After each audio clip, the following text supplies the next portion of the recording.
doing it. You supposed to be happy you sitting there with Kid L. Why you mad? The Kid L Podcast. Rockin' and Rollin', it's an honor to have you on the show. Clooner is in the building, man. Thank you, sir. Clooner, man, you know, I noticed you, I think a couple of years ago. Could have been a little bit longer than that, honestly, but you stood the hell out immediately. You stood the hell out immediately, and I knew you were serious. I knew you weren't going to just be one of those one-and-doneer. I knew you were going to stay in the game. I knew you were going to stay consistent, and I knew you were going to be different and get mentioned by everybody in the city that's making moves. Royce the 5'9", shouting you out, putting you on the floor. Shout out Royce. A lot of other major artists in Detroit shouting you out, putting you on the floor. Yo, this guy's here. So I'm proud of you. Thank you for being here, man. Thank you. Let's get into the Clooner. Everybody's so curious about who the hell you are, where you came from, what's going on here. Let's start from let's go to Baby Clooner, man. Forget the now Clooner. Let's talk about Baby Clooner for a second, man.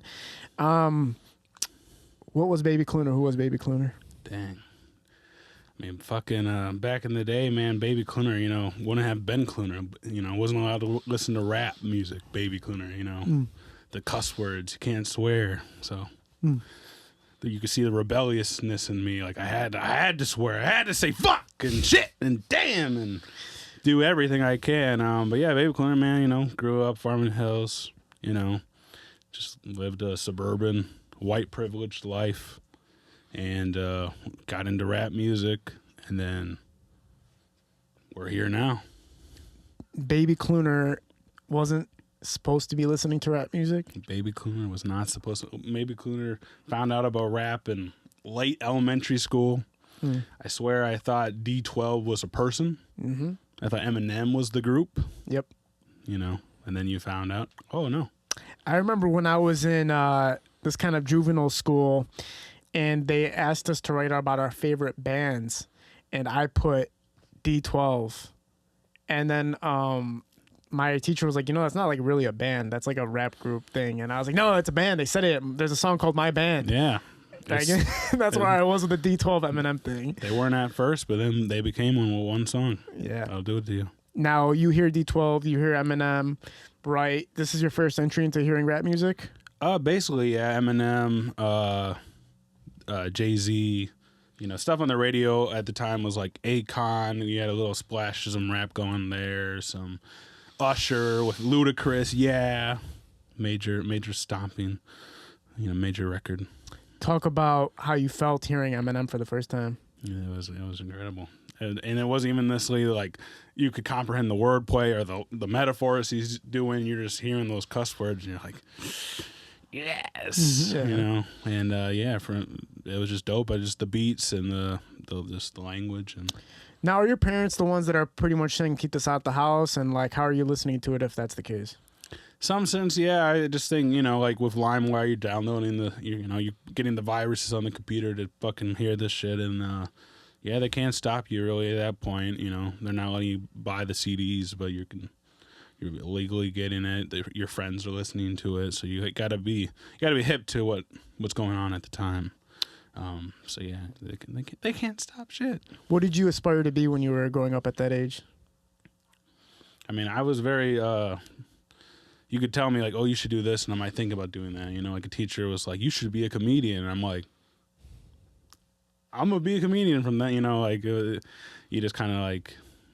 Take what somebody suggestion they say to you. I didn't really have any, honestly, future plans like that. Like the typical cop, doctor, lawyer, movie star. Like I didn't. I think I wanted to be famous. I always liked. You look up to the A-list celebrities. You're like, damn, he gets girls. I want to be like that. Now, when you're going through school, is it an easy ride for you? Like, were you consider one of the popular kids? Were you consider one of the guys that was in the middle? Like, where were you at? It definitely fluctuated. By middle school, I definitely cared about being popular, so I was hanging out with the popular kids. I was always, I used to hoop in middle school, so I'm hanging out with all the kids who hooped and who we played sports and stuff. So, they're hanging. If you hooped and you're good at basketball or whatever, you're hanging out with the hot girls. I'd say I was popular, but I always was the type of person who like was cool with the non-cool kids too. You know, I was so, and then by high school I didn't really care and whatnot. But I think I've always technically I've been more popular than the popular people because I'm friends with the band geek, the jock, the hot girl, the weirdos. You know, For sure. I was the type of person. I remember one time. Kid was sitting at lunch table by himself. Someone came up to me and like, of all people, like, you need to go say hi to him. I was like, all right, I'm that guy, you know. Yeah. I'm just nice. All right. Now, you got through school, you graduated, and everything like that. When did you decide to get involved in music? Well, that was in I started rapping in high school, just because it was a popular thing to do. People were like, oh shit, you know. Especially when I started out like name dropping people I went to school with, so everybody's like, "Oh, what do you say about Joe over there?" Oh, damn. But then I started taking it seriously in 2015. That's when I started doing videos. That's when I started kind of realizing like how I'm different, you know. Yeah. Rapping about like me versus just the like rhyming for rhyming's sake. Yeah, man. Now, taking it from graduation, did you get straight into music or did you have other things going on? Like, what did you do after graduation? Oh, I went to school. I went to college. I went to U of M Dearborn. So I hung around there for a couple of years. What'd you major in? Journalism and screen studies. Okay. So did not really do much with that.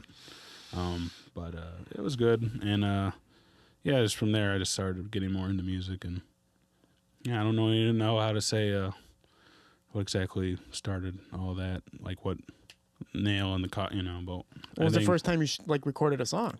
Oh, that was high school.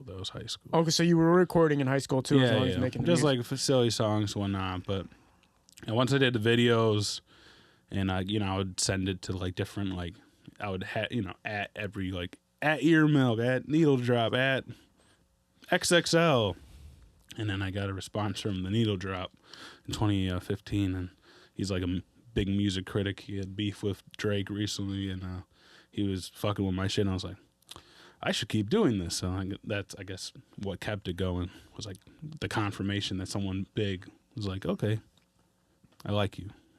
Right on. Yeah, that's how I feel too. It's like when I first heard you, it was like something very different where you couldn't not listen to it. You couldn't stray away from it. It's like you scroll through Instagram and you see all these artists and you're like, I don't even care to stop and look at you. It's like I seen you and I was like, gotta stop and look at you. Oh yeah, that's why I always say it's important. Looks is key in the game. You know, like certain rappers get further, I think, with their looks, and I'm definitely one of them because, you know, especially on a rap like a promo site, you see me, you're like, what is he doing here? He does not belong here. He's, this is about to be horrible. Like people go in, I feel, to all my videos like this is about to be garbage. This is about to be hilarious or whatever, and I always surprise you, and I always be here hilarious too, because even if it's hard, it's funny because I'm doing it. A lot of people don't know if you're being serious or not. You know what I mean? Yeah. So it's interesting. Like I've had people come on here and literally be like, Clooner, right? And I'm like, yeah. Like, is he like slow? Like, is he actually that? Like, what is he?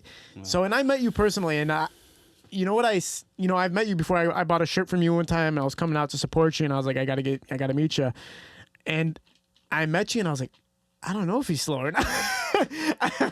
I was no disrespect to you, but I was literally like, I don't know. Like, I can't tell. Like, I only talked to you for like 20, 30 minutes, and I was like, I don't know, man. Like, he could be. I feel like at this moment I should be like, I am not on the spectrum. Stop commenting it. You're ruining my chances with the bitches. Think about it. I don't know. But nah, I mean, yeah, I get like, I don't know. People like always like, does he have Down syndrome? Like, I don't know. Like, this is how I look, I guess. Like, there's sometimes I'm looking at myself, I'm like, damn, I'm pretty, I'm hot, But there's other times I'm like, I see where their comments are coming from. Why am I cursed with this looks? But I don't think it's a looks thing. It's the music. It's the music? No, I wasn't looking at you like, is this guy retarded? No, it was more of the music, like listening to it like, where's this coming from? I thought it was a looks thing. No, you look like an average white guy. Oh, okay, good. Yeah. I still have a shot then. But no, the music, yeah, I mean, I let people decide, is he serious or not? I think true Clooner fans know it's more than just a funny thing. It's more than just a joke. There's there's substance there. There's a purpose. But like, I'm not gonna stop somebody from listening to my music if they think this is the best comedy music, satire music. You think I'm a joke and you enjoy it, go for it. Well, just run my streams and views up. In my personal thing, you know, as funny as it sounds, when I listen to your music, I think that the intricateness of your melodies are what attract me to it. Like, I've heard you say certain lines where I'm like, yo, that just caught me. Like, you just caught me with that way that you ran that bar, the way that you know, pyramided it. That was great. Like, I haven't heard a flow like that or a style like that. So when I'm listening, that's what attracted me to your music. As far as like actually listening to it and being like, well, I fuck with this. Yeah, I got some of the best hooks in the state. No cap. You did a song in the game. You know, Sada Baby was talking about you. We ended up getting a song with you. I shot the music video, high-low visuals. We made a song with Sada Baby, man. You know, that was awesome for everybody, I think. I think that was a huge introduction to you to the city in a different light. Talk about that. That was a game changer, you know. That you know, going into it, I was like, best case scenario, I blow up. Worst case, and I get a lot of respect locally, and that's what happened. Got a lot of respect locally. That was just cool. I was coming, you know, when it all happened, you know, for people who don't know about the Drake with me and Sada Baby, Kid L, who we should all start calling Kid W, because he's a winner by all metrics. Appreciate it. You know, Cash Doll is evidence of that, so we'll just keep it there. But yeah, I get a message and L fucking sets it up. Yo, talking to Sada, Sada's fucking with the music, and L's like, you're fucking with him. I fuck with him too. Let's get this rolling. And so it was really nice of you to hit me up and be like, yeah, Sada wants to work if you got the money. And I'm like, well, shit, I don't got the money, so I don't know how that's gonna happen. Worked with my budget, we did it, and yeah, it was a great moment. And it built a relationship with Sada, and now he like more so fucks with me, and you know, looks out for me and to point shouting me out in that video was dope. Yep. He didn't have to shout me out. Yep. You know, he was talking about, you know, artists from the city, and then, you know, he's bringing up the likes of Clooner. It's like, wow. Yeah, it's like Vezo, Rio, Peasy, Clooner. That's all you need to know. Put me in that ballpark. And I gotta give you more appreciation. Anytime there's a best Michigan Detroit rapper list, I always get a tag from this man saying, where Clooner at though? And I'm always like, yes. Because a lot of people are like, ha, but he's from Farmington. Bitch, if there was a Farmington list, I'm the face of the list. There's no other list. Put me in the Detroit conversation, the Michigan conversation, the funniest rappers, the best rappers, put me on every list. Best female rappers, put me in that list. All genders, I'm the best. You know, yeah, man. But I appreciate you for man. I thinking appreciate you too, putting bro. me in. Talk about Farmington being your breakout, right? Yeah. I believe we can consider your breakout song, right? Yeah, King of Farmington. Yeah. Went viral, changed the game. I mean, that was amazing. The creation of that song, what made you think about making it? Made the song because people in Detroit, the suburban people, let me play out how it goes. Where are you from? Oh, I'm from Detroit. Oh, you from the east or the west? I'm from Livonia. Shit's corny. Shit's lame. Mm-hmm. Someone had to just embrace it. Say, I'm from Farmington. I'm from Farmington Hills. I am the suburban god. So I just was like, fuck it. I'm already putting on for Farmington. So I was like, let me just put it, let them know. And I just thought people in Detroit would fuck with it.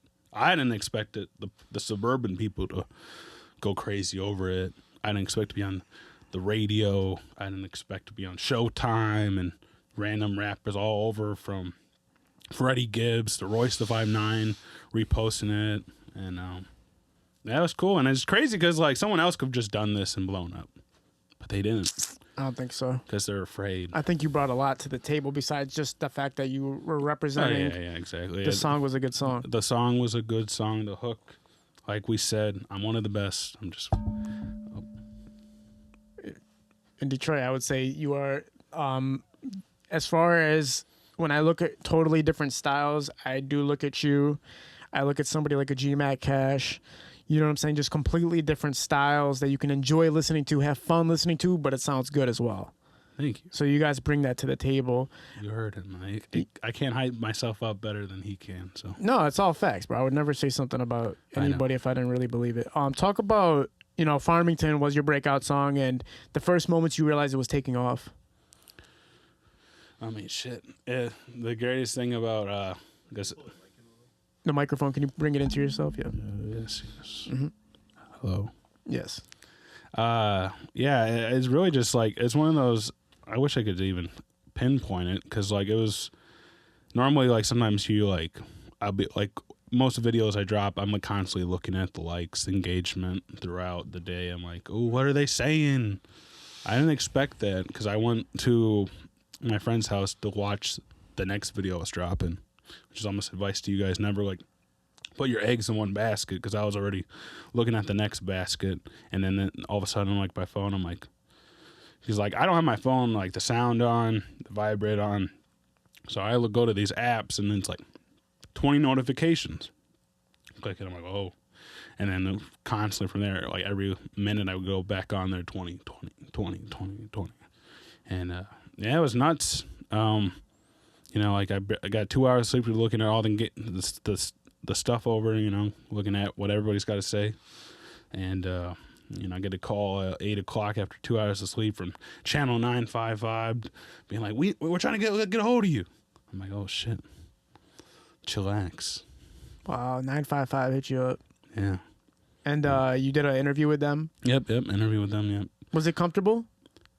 It was all right. I mean, could have been better. Like I said, I almost running on 2 hours of sleep, And it's your first time doing something that major. Yeah, that major, and that like all of a sudden.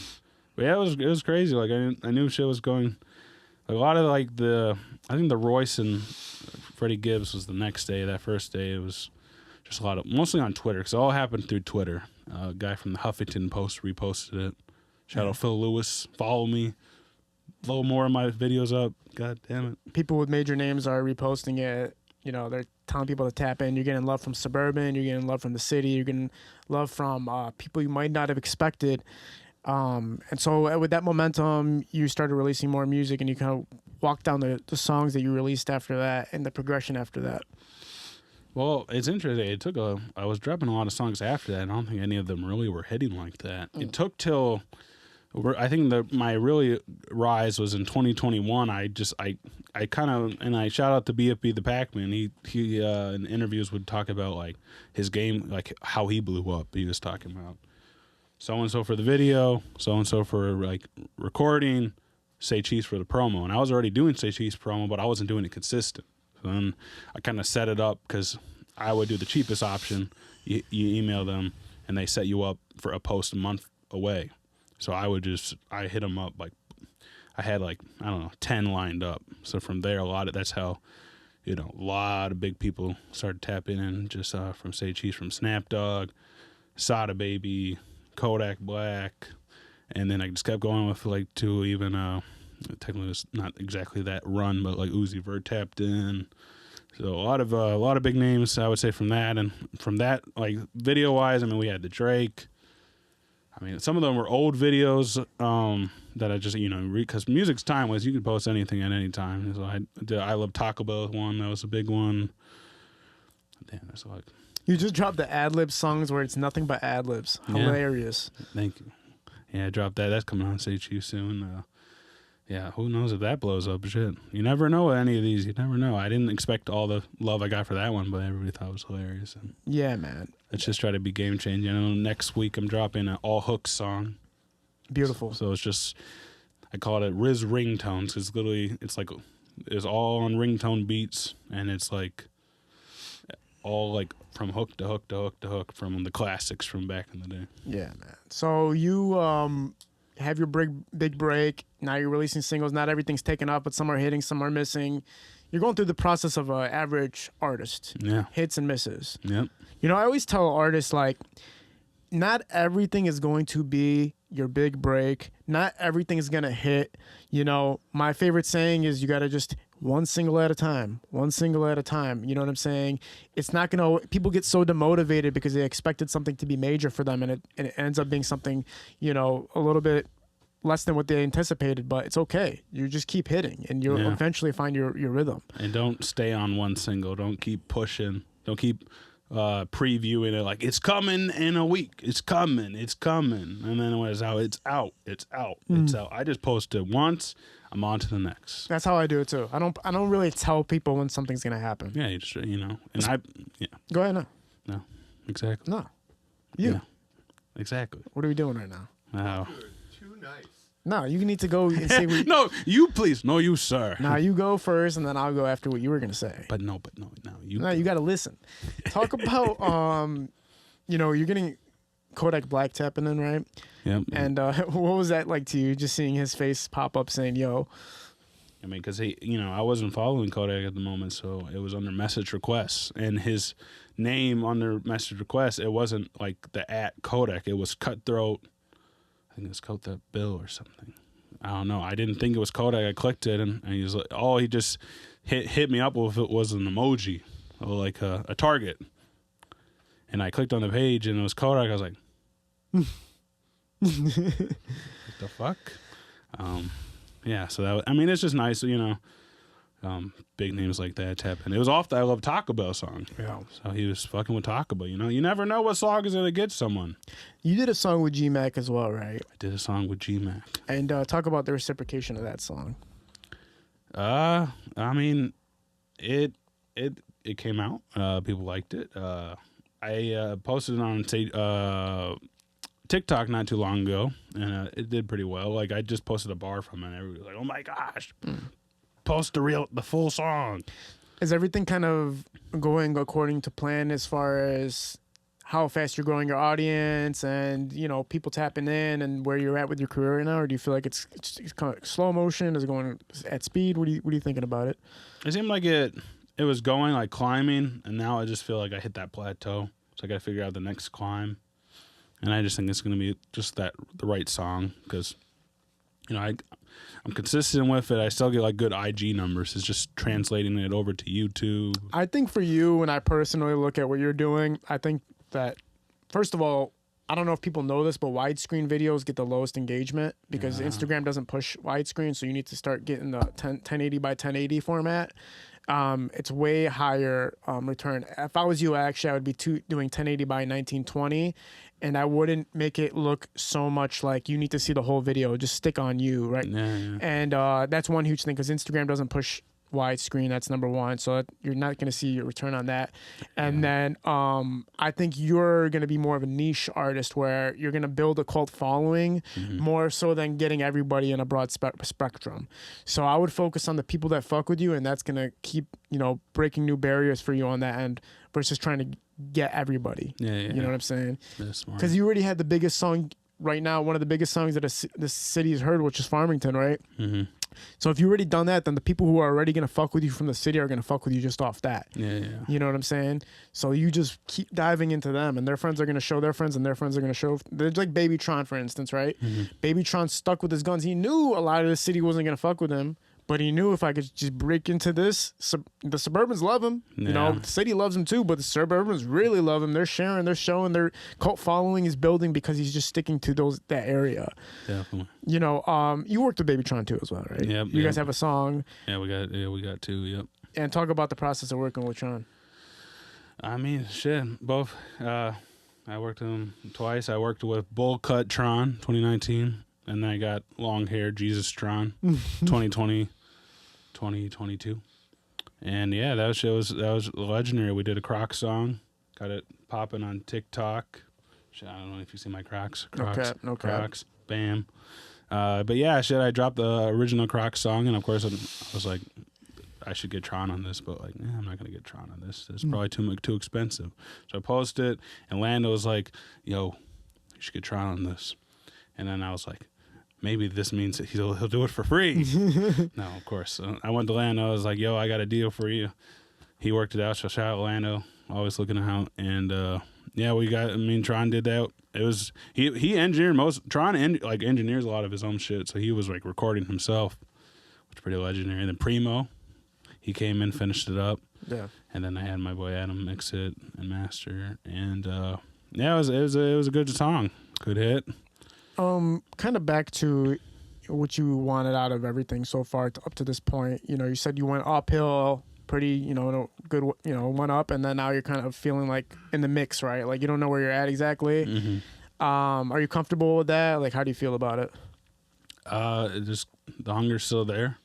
You know, I'm comfortable to an extent. Like we said, like I feel like every Detroit rapper knows who I am. Every rapper in the state probably knows who I am. Like I got somewhat like a good level of respect, and at this point, I'm slowly like collecting my infinity stones of all the Detroit rappers to follow me. You know, I'm still waiting on pretty much everybody in Team East Side. So.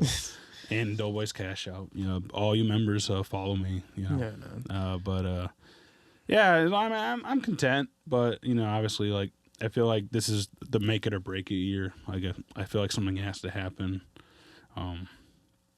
and if I have that mentality, hopefully it will. Have you seen a return yet, monetarily or anything like that? Not exactly. Yeah, not really. No. Definitely more in the hole. I have a lot of people want to buy features, so hoping to start doing that more. I don't like responding like 50 people at the same time because it's like, you know. We have to take a second. Oh yeah, do your thing. We'll take a quick 2 minutes. We need people like you, man.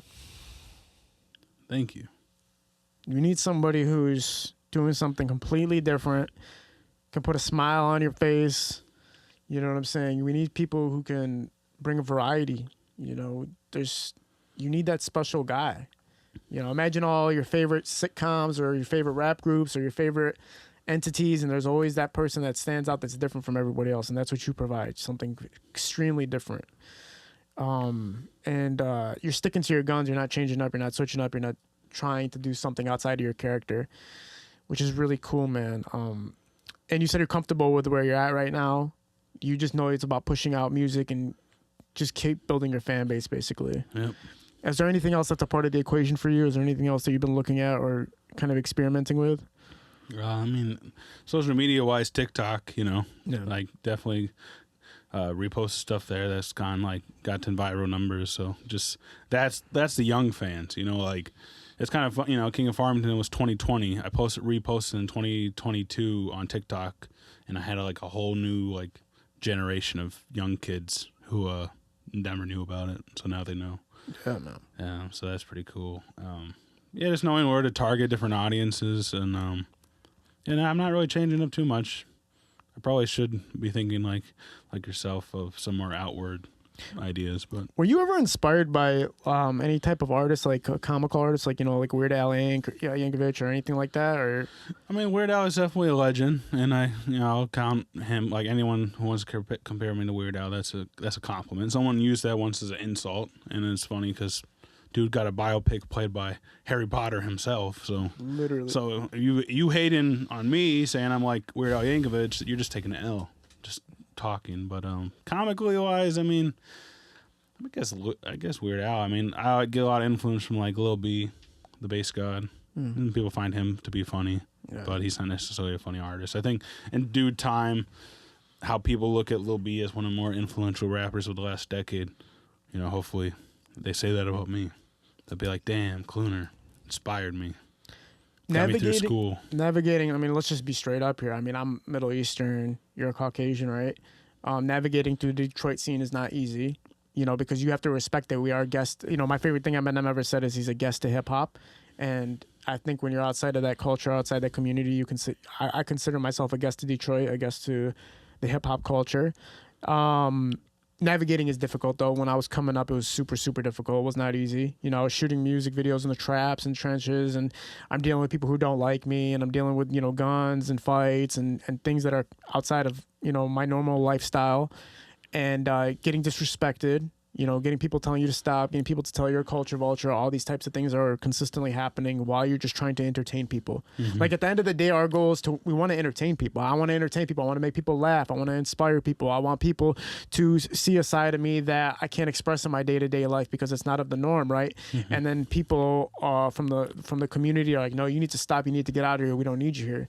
But then there's the other side of people like, no, you can stay. Come here. We want you to be a part of this. We want you to be a part of the culture and a part of the community.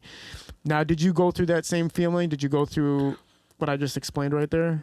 Oh yeah, I mean, not mostly just online. You know, it's a little different navigating the rap game when you're white or of a different color, because we are guests in the house of hip hop. We are culture vultures.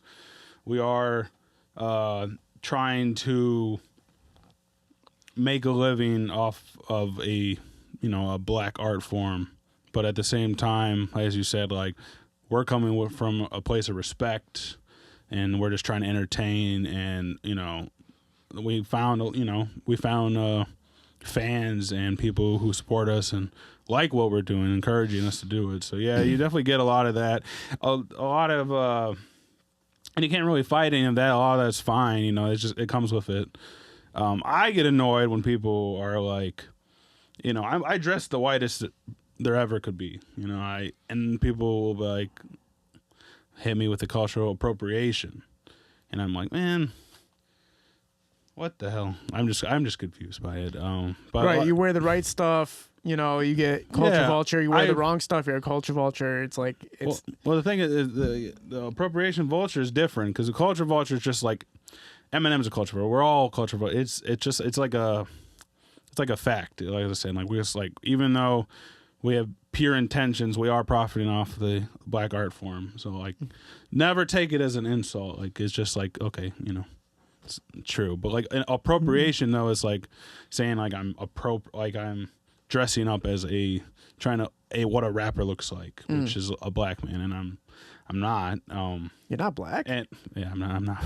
You guys, are you hearing this right now? He's not. What the hell are you then? I'm not black. I am gray. Wow, man, damn. No, Clooner, you fooled the show. But yeah, but typically the people who comment that are people who are judging you off one song.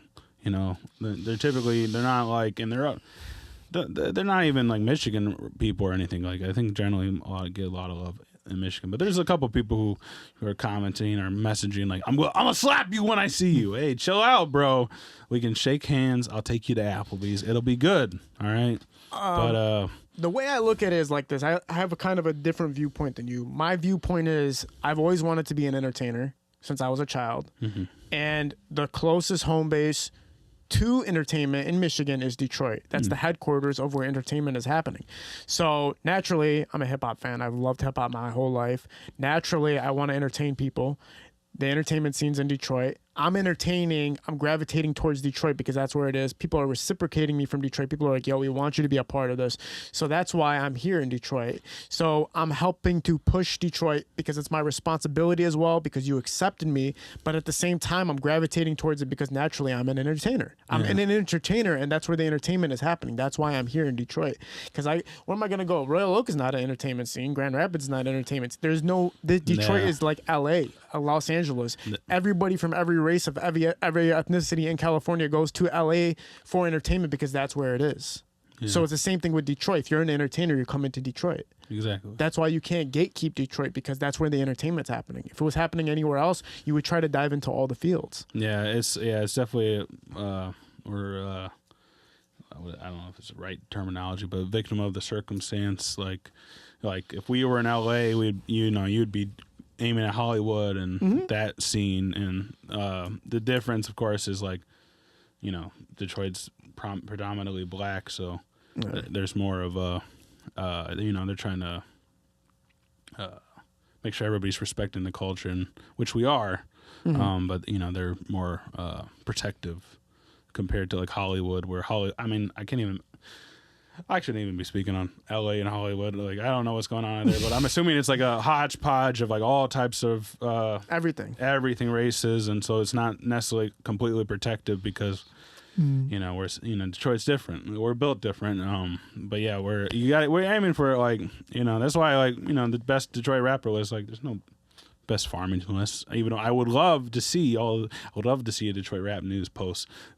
Best Farmington Hills rappers, and it's Clooner, and you really do your research and find people I didn't know about. I'm like, shit, man, you're doing more. You're more hip to the town than I am. No, but it would be funny if it was like one Clooner and then 29 empty spaces. Yeah, that would be funny too. But like, since there isn't one, like that's why like we're quote unquote competing for the slots in Detroit. But like, as you know, we're all gonna eat. We're all gonna win. Do you have to work a job right now? Yep. Or do you care to talk about that, or is Jimmy John's? you work at Jimmy John's right now? You might find me delivering your food. Do people ever notice you when you're delivering? A couple of times. One time it was a nighttime, and the guy's just like, "You're the king of Farmington." I'm like, and it was a kind of a shady house. I'm like, yes, have a good one. Because it is. Like, And just fade out into the dark. Like one of those. Oh yeah, I want freaky fast. Yeah. Yeah. He was definitely like the way he brought it up, and it's just he had no outside lights on. It was just weird vibes. Where other times it's like, oh, there goes the king of Farmington. Hello. That's crazy. You're working a job while you're a sensation during Farmington Hills song releases. You're working, making a sandwich for somebody while you're blowing up. Well, when I blew up, I actually left. I left for 2 months, and I was like, I'm gonna focus on the raps. And it's funny that actually, you say that, but you don't plan to go viral. And I'm like, aha! But of course, I need money. To fund this. So yeah, back to the job. What's talk about working at Jimmy John's, man? What's the experience like? I mean, it's pretty good times. I won Driver of the Year this year. We have the most Jimmy John's in the franchise, 50-something, and I won Driver of the Year amongst the entire franchise. You won Delivery Driver of the Year? Yeah. Wow. So, I'll be out there. It's not that I'm the fastest driver. I just do a lot of good help out inside. But, yeah, it's fine. Get recognized every now and then. But so you get sandwiches to people's cribs quick, though, like within 10 minutes type stuff? If I'm feeling it, unless I'm being like, they don't know how many orders I got. Take my time, which that does happen sometimes. But that's cool, man. Delivery Driver of the Year. I was a delivery driver for 7 years, man. So I know, it. Oh, we have to take a quick cut. Yeah, I was a delivery driver for a long time, man. And it was crazy because I had started a music video career and an entertainment career in 2011 and 12. I met a girl, and I got embarrassed by everything I was doing, even though I was becoming successful. So I deleted everything. My YouTube page, I deleted everything. I was like, I don't want her seeing this stuff. Deleted everything, became a delivery driver, because everybody's like, you're going to make $15-20 an hour. Did that, washing every day. I don't know what happened to my dreams at that point. I just gave up on everything. I was like, I'm done with everything. I'm done. And then luckily, 2017, me and Sada ended up running into each other and working together. And then I remembered I was editing the music video for Ape Shit, a song by Sada Baby, and I released it, and I was like, dude, I'm fucking good. What the hell? Why did I stop? You know what I'm saying? But reality, the circumstances, you need to make money in order to fund a career, because you have to pay to play until you make it, until people are paying you to play. Exactly. And so right now you're doing the smart thing. You're staying working while working on the music, but that's all you invest into is music, right? Yeah, pretty. I do be buying other things I don't need, but luckily I'm not buying high fashion. Yeah. I'm very cool with being the most dripless rapper. I like to think that we're all watching me become a rapper. By the time I get a deal, then I'll buy designer, and people be like, "Oh, Clooner switched up." No. You were watching me become a rapper. You were watching me. You're all gonna watch me. maybe I'll make a song when I finally get the real buffs. When I get my first pair of buffs. Yeah, man. When I get those designer clothes. When I'm fucking the hoes. You're watching me become a rapper. Right now, I'm just the awkward suburban king. Yeah, man. Yeah. Your category of success is a scary one, because it's either it's really gonna work, or it's which to me really working with it being a niche audience, and you just have a really, really deep niche audience. For sure, they're gonna follow you wherever you go. They're gonna support you. They're gonna buy your tapes, your albums, watch your videos, monetize you, and make sure you're gonna be fine in the future. But then there's the scary end of it, where it's it just never gets anywhere. I face that too all the time. This podcast is doing all right, but at any minute, it's gonna all end type shit. Yeah, constantly in the state of I'm the best and I'm gonna make it versus this didn't hit how I wanted it to. Yeah. But, talk about how you can't overcome discouragement sometimes. The main thing overcoming it, if a song ain't hitting, is I come up with a better song, and I'm like, oh shit, that was trash for a reason. Obviously. But all my songs I feel confident about. It just really depends on which one is gonna make it and whatnot. But you never know. So you just keep pushing and keep sampling them. Did you well, on your uprising? Did your DMs get flooded with the ladies yet? Like, how's that been working out for you? It's funny you say that because it's pretty dry with the ladies. But I say it's funny because and this might be the first time on your podcast potentially. First time I was the first one. Blah blah blah.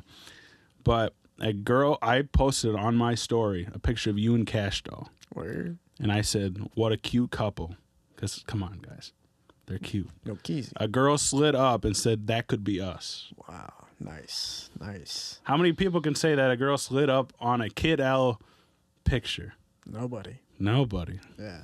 So, we get some play off of Kid L. yeah. So how'd you feel about that? That's not true, by the way. I've had plenty of my homies use my name to get some coochie. So I wasn't using the name for the coochie. I just was like, they came to you. Yeah, they came to you. Yeah, they came to me, and they just like, this is my excuse to slide up. So shout out you. It took me. I was like, oh, so it doesn't really happen that much, and I love how it took me a pause, and they're like, oh, I failed. I'll see myself out. I'm like, girl, I have no experience with the ladies, so I'm just thinking. Well, something about the people that follow you, they do not freaking know about you. That's just totally out. Nobody knows this about the Cloonster. Damn. I mean, I could say some bold things that I feel like people do know, like. I thought it would be funny to come on here and brag about how I'm the first virgin on the Kid L podcast. Wow. Not only that, I'm probably the oldest virgin in the rap game. Wow. Blow this up. Pussies. All the bitches. Slide in. I'm selling my virginity for $500. Time to fuck. Why? I mean, are you just not interested, or is the opportunity not arose to get with a girl that you find interesting? It's a bit of both. I mean, I don't go out to social like bars, clubs, so I don't put myself out there. And I've gotten so used to just focusing on the grind that I'm just like, it'll come to me. Yeah, man. Yeah, I can see it. I had to brag, but I feel like people know that because one of my first big songs was called "I Don't Get Pussy," but people heard that song and were like, "You get pussy." Why would I make this song? When I get pussy, I will make a song, and the whole world I'm like a fucking reality TV show when you're watching me. Like I'm like sometimes I'll be making funny songs, like obviously like false songs, but then a lot of songs are true, and then you're like, oh shit, Cloon let us know he got that pussy. Oh, Cloon got married. Cloon bought a house. You're gonna find it all out through the songs. Yeah. Fire. I look forward to hearing this breakout song. But otherwise. What do people not know about me? But I would say that's it. You have a mystique about you, man. A lot of people don't know where you're coming from. Like, it's awesome. I love it. I like having that. Like I was saying, like, however you want to view my music or who I am, go for it. Clooner, man. It's been an honor having you on here, man. It's been an honor. I'm gonna have you come back again. You're gonna be an honorary guest. We're gonna walk. I only have, I think, 5 honorary guests where this couch is accessible to them whenever they need it. I'm going to have you come on so we can have some fun. Today I really felt like we just needed to cover your career, cover where you came from, give people that kind of insight. But I know we're going to have some really fun, funny conversations. And keep bringing you back in here once every month, once every couple months. Keep my friends in touch. I consider you a friend, man. I know we don't hang out a lot. I know we don't see each other outside of this, but I consider you a friend because we have a mutual connection in many ways that I think goes beyond actually sitting down and chatting it up, man. I feel like real vibes. Every time I see you, I'm so happy and I'm so excited. I don't care how many people tap into what you're doing. I'm always tapping in. I love what you and the Lord of the Outsiders are doing. I love how you guys are staying consistent, how you stayed resilient, how you took all the bullshit, how you showed people that you can get to the top of the charts in Detroit without having to follow the Detroit style. Thank you for being here. I continue to bless anybody that takes the approach you did, which is sticking to your guns, staying to yourself, never switching up. We're at we're at Parallel Sound Studio. High-Low Visuals is shooting these productions. We're gonna get Clooner back in here. We're out. Peace.